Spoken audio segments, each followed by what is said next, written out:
When you cook all artichoke, you want to cut the end of the leaf, like I'm doing here, because there is prickle on it.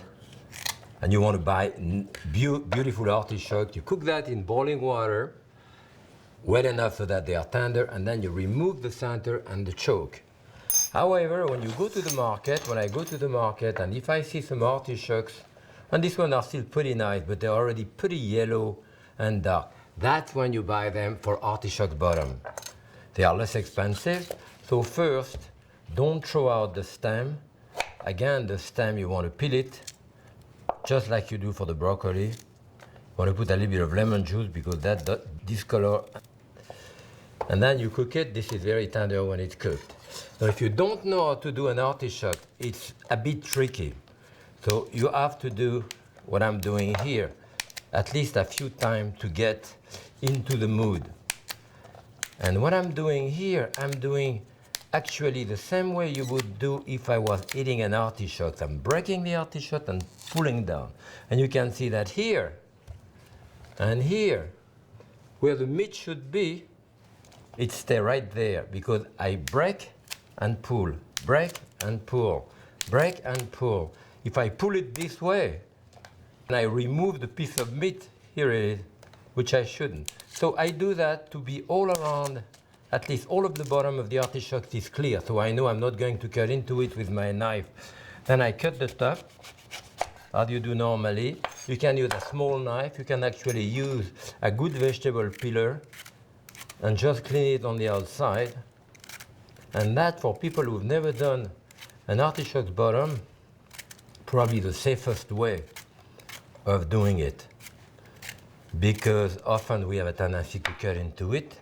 You do an edge here, and that's it. You want to put some lemon on it, because you cook it with a little bit of lemon. This becomes a receptacle, and you fill it up with spinach or poached eggs or anything you want. So here it is, it has to be.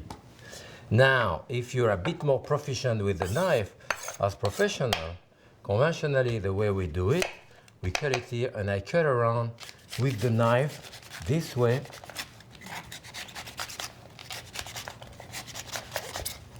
You can see here, it's like a cone that I have done here. And I can remove the front. I can cut it up to here. Actually, those leaves are pretty tender. I can remove the center here, but that I can cook as well. And now, I'm left with that piece, and this is what we call turning an artichoke. Notice that my knife is straight up. I go one layer straight up because there is an angle here. When I get to the end of this, my knife goes this way, and I do another turn around. I don't stop in between, of course. When I get to the end here, I go flatter, and I continue again. So this is the process of turning, keep turning, turning, tourner an artichoke, turning an artichoke. This is the process here. Even if there is a little bit of grain left over, it's fine. And these artichokes are placed into water, lemon juice, a dash of olive oil if you want, and you cook them. As you can see here, I have those leaves from the inside. This one, I left the stem out of it, which you can do this way. But you see that the center, the choke, should slide out very easily. And now it can be stuffed with something or cut into quarter like this, which look good. You can keep them basically a week in your refrigerator, fill them up when you need it with a poached eggs or whatever. Technique of artichoke bottom.